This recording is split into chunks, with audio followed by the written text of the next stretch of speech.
अगर मैं आप लोगों से एक प्रश्न करूं कि क्या आप अपने बच्चों के लिए अच्छे माता पिता हैं, अच्छे मॉम डैड हैं, अच्छे पेरेंट्स हैं, तो आप लोगों में से बहुत से लोग ये जरूर कहेंगे कि हाँ, हम अपने बच्चों के लिए सबसे अच्छे माता पिता हैं, क्योंकि हम उनकी हर ज़रूरतें पूरी करते हैं।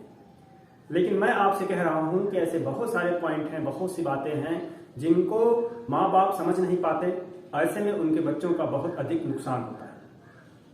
नमस्ते, मैं हूं डॉक्टर राघवेंद्र प्रताप रमन और आज हम इसी टॉपिक पे चर्चा करने जा रहे हैं कि कैसे हम अच्छे माता पिता बन सकते हैं और कैसे योग के कुछ आसान टिप्स अपनाकर हम बच्चों के लाइफ में एक बैलेंस ला सकते हैं और बच्चों की लाइफ में खुशियां भर सकते हैं। जैसा कि मैंने बताया कि अधिकतर माता पिता यही सोचते हैं कि हम बच्चों की हर रिक्वायरमेंट पूरी करते हैं, अच्छे स्कूल में उनका एडमिशन दिलवाते हैं, उनके अच्छे कपड़े, अच्छे भोजन, अच्छे रेस्टोरेंट में ले जाते हैं, पार्टियां करते हैं, बच्चों की खुशी के लिए हर एक चीज़ करते हैं। लेकिन फिर भी बच्चों में कुछ कमी रह जाती है। इतना कुछ करने के बाद भी आजकल हम लोग देख रहे हैं कि बच्चों में एग्रेशन बढ़ता जा रहा है। बच्चों के अपने पेरेंट्स से शिकायत रहती है। हो सकता है हर बच्चे की ना रहे, लेकिन अधिकतर बच्चों की शिकायत रहती है पेरेंट्स से कि उनको जो चीज़ चाहिए वो नहीं मिल पा रहा है। बहुत से बच्चे जब वो आगे बढ़ते हैं, आगे बढ़ने का मतलब उनकी उम्र बढ़ती है और प्यूबर्टी के एज में आते हैं, जब उनके अंदर यौन विकास होता है, जब किशोरावस्था की शुरुआत होती है, तो ऐसे बच्चों में एग्रेशन बहुत अधिक हो जाता है। ऐसे बच्चों की शिकायत अपने पेरेंट्स से होती है। ऐसे बच्चे इस उम्र में कुछ बच्चे डिप्रेशन में चले जाते हैं या कुछ तनाव में जीते हैं, जिसका रिजल्ट उनके एकेडमिक रिजल्ट पे पड़ता है। पेरेंट्स सोचते हैं कि हमने तो सब कुछ उनको दे दिया है, फिर भी ऐसा क्यों हो रहा है। तो इसके पीछे रीजन है और उस रीजन को जब तक आप दूर नहीं करेंगे तब तक बच्चे के लाइफ में काफी कुछ नुकसान हो जाता है। उससे उनकी पढ़ाई प्रभावित होती है और उससे उनका फ्यूचर भी अनस्टेबल हो जाता है। योग कहता है कि इसको कुछ आसान योग आसनों से, कुछ छोटी छोटी क्रियाओं से अब अपने बच्चे के जो करियर है उसको नई ऊंचाई दे सकते हैं, उसको अच्छा इंसान बना सकते हैं, जो आपके लिए भी अच्छा होगा और समाज के लिए भी अच्छा होगा। बात करते हैं प्यूबर्टी की, यानी यौन विकास की। ये एक ऐसी उम्र होती है जब लड़के या लड़कियों में उनके शरीर में बदलाव आता है और शरीर में बदलाव के साथ साथ उनके मानसिक स्तर पर भी बदलाव आता है। उनका सोचने का तरीका बदलता है, हार्मोन्स में चेंजेज आते हैं। और यह उम्र होती है, लड़कियों में यह उम्र 8 से लेकर 14 साल तक होता है और लड़कों में जो यह उम्र होती है 9 से लेकर 15 साल तक। इस एज में अक्सर देखा जाता है कि शुरुआत हो जाती है बच्चे और बच्चियों के अंदर शारीरिक परिवर्तन, उनका हेयर ग्रोथ शुरू हो जाता है, कुछ नए जगहों पे बाल उगते हैं, उनके शरीर में बदलाव आता है, उनके व्यवहार में बदलाव आता है। तो ये शरीर में व्यवहार में बदलाव आता है, उनके सोच में भी बहुत बदलाव आ जाता है। अब दो चीजें होती हैं, अगर शरीर में बदलाव पहले आ जाए और उनका मन उस स्तर के लिए तैयार ना रहे, उस बदलाव के लिए तैयार ना रहे, तो उनके अंदर मनोविकृति आ सकती है। अक्सर हम देखते हैं कि आजकल खान पान अच्छा हुआ है तो जो यौन विकास है, जो हार्मोन सिक्रीशन है, जो किशोरावस्था में आगे बढ़ने की प्रक्रिया है, वह तेजी से होने लगती है। इसलिए छोटे छोटे उम्र में भी हम देखते हैं कि बच्चों के अंदर ऐसे बदलाव आते हैं। उनकी आवाज़ मोटी हो जाती है, लड़कियों में भी उनके फिजिकल डेवलपमेंट अधिक होने लगता है और जो ग्रोथ है उनके चेहरे पे दिखता है। अंडर आर्म्स में हेयर आ जाते हैं, बाल उग जाते हैं, बच्चों का शोल्डर चौड़ा हो जाता है। ऐसे ही लड़कियों में भी परिवर्तन होते हैं। जब बच्चा ये परिवर्तन देखता है अपने शरीर में तो उसके अंदर एक प्रश्न उठता है कि क्या हो रहा है। और उम्र छोटी होती है इसलिए उनका जो मानसिक ऊर्जा है वो उस स्तर तक नहीं पहुंच पाती, उनका मानसिक विकास उस स्तर तक नहीं हो पाता कि शारीरिक विकास के साथ एक कोऑर्डिनेशन कर पाए, सामंजस्य बिठा पाए। ऐसे में ऐसे बच्चों के अंदर एक व्यक्तित्व का अवरोध हो जाता है, उनकी जो पर्सनालिटी डेवलपमेंट है उस ढंग की नहीं हो पाती। बहुत से बच्चे बच्चियां इस उम्र में तनाव में चले जाते हैं।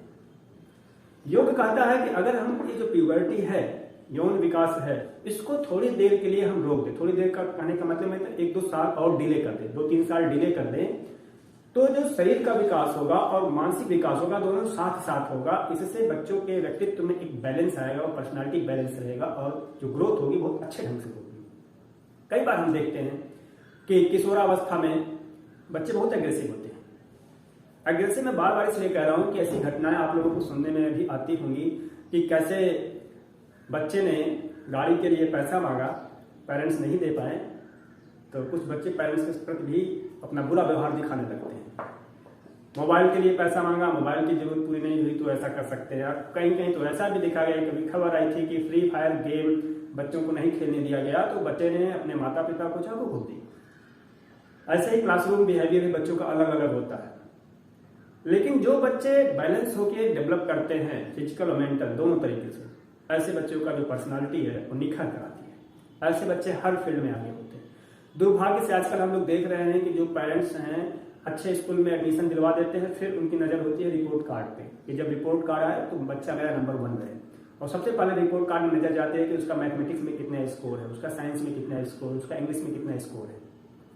अब देखने वाली बात है कि शायद ही कोई पेरेंट्स देखता होगा कि आर्ट में या और जो ऐसे सब्जेक्ट हैं सोशल स्टडीज में कितना नंबर है, बहुत कम लोग ध्यान देते हैं। मैथ साइंस इंग्लिश पर ही हमारा दिमाग रहता है। अब हमें इस चीज को समझना है कि हमारे ब्रेन के 2 हिस्से हैं, राइट और लेफ्ट, दोनों का अलग अलग काम है। अच्छा जो पर्सनालिटी डेवलपमेंट तब होगा जब दोनों सही ढंग से ग्रोथ करें। दुर्भाग्य से हम एक पक्षीय विकास ही देखते हैं, लेकिन अपने इंडियन फिलॉसफी में जो योग दर्शन है, जो योग की क्रिया है, ये अद्भुत है। योग ऋषियों ने इसका उपाय बताया है कि कैसे आप अच्छे माता पिता बन सकते हैं। सिर्फ छोटी सी बातों का ध्यान देखिए कि जब आपका बच्चा या बच्ची, बेटा या बेटी 8 साल का हो जाए तो योग का अभ्यास कराना शुरू कराइए। छोटे छोटे अभ्यास उनको सिखाइए। आप सूर्य नमस्कार करने के लिए बोलिए, आप कुछ मंत्रों का उच्चारण करवाइए, गायत्री मंत्र हो गया, महामृत्युंजय मंत्र हो गया, ओम नमः शिवाय हो गया, उनसे सांभवी मुद्रा का अभ्यास कराइए और कुछ हल्के फुल्के प्राणायाम, नाड़ी शोधन प्राणायाम कराइए। आप देखिएगा कि आपका बच्चा एकदम अलग होगा, उसका बिहेवियर एकदम अलग होगा, वह बैलेंस लाइफ स्टाइल अपना लेके चलेगा। ऐसा क्यों होगा? क्योंकि जैसे ही आप उसको इन सारी क्रियाओं को कराएंगे तो जो जल्दी से उसका जो फिजिकल ग्रोथ होना होता है वो थोड़ा रुक जाता है, थोड़ा देर से होगा। तब तक बच्चा मेंटली भी स्ट्रांग हो जाएगा और उसके शरीर में क्या बदलाव हो रहा है उसके प्रति वो सजग हो जाएगा, और उसके अंदर जो क्लैश होगा, मेंटल क्लैश नहीं होगा। इस चीज को योग दर्शन में, योग साइंस में बहुत अच्छे तरीके से समझाया गया है, क्योंकि हमारे दिमाग में, मस्तिष्क में पीनियल ग्लैंड होती है, और पीनियल ग्लैंड को हम बहुत रहस्यमयी ग्रंथि भी मानते हैं। जो हम तीसरा नेत्र, आपने सुना होगा, आज्ञा चक्र होता है योग में, तीसरा नेत्र बोलते हैं, अद्भुत शक्ति है उसकी, और उसको अगर हम बैलेंस कर पाए तो बहुत अच्छा होगा। और अक्सर होता क्या है कि जो पीनियल ग्लैंड है, पीनियल ग्लैंड 8 साल से शुरू हो जाती है, उसका क्षय होना शुरू हो जाता है, वो डिस्ट्रॉय होनी शुरू हो जाती है।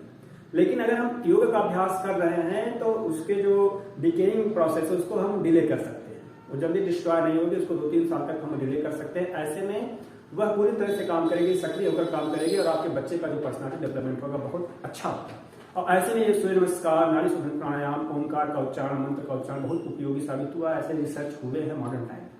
इसलिए मैं आपसे कहता हूं कि आपके बच्चे को हर स्पोर्ट में, जैसे आप उसका एडमिशन दिलवाते हैं, बच्चे स्पोर्ट में पार्टिसिपेट करते हैं, उनको योग का अभ्यास आज से ही डलवाइए। आप यकीन नहीं मानेंगे कि धीरे धीरे कैसे आपके बच्चे का जो पर्सनालिटी है वो चेंज हो जाएगा।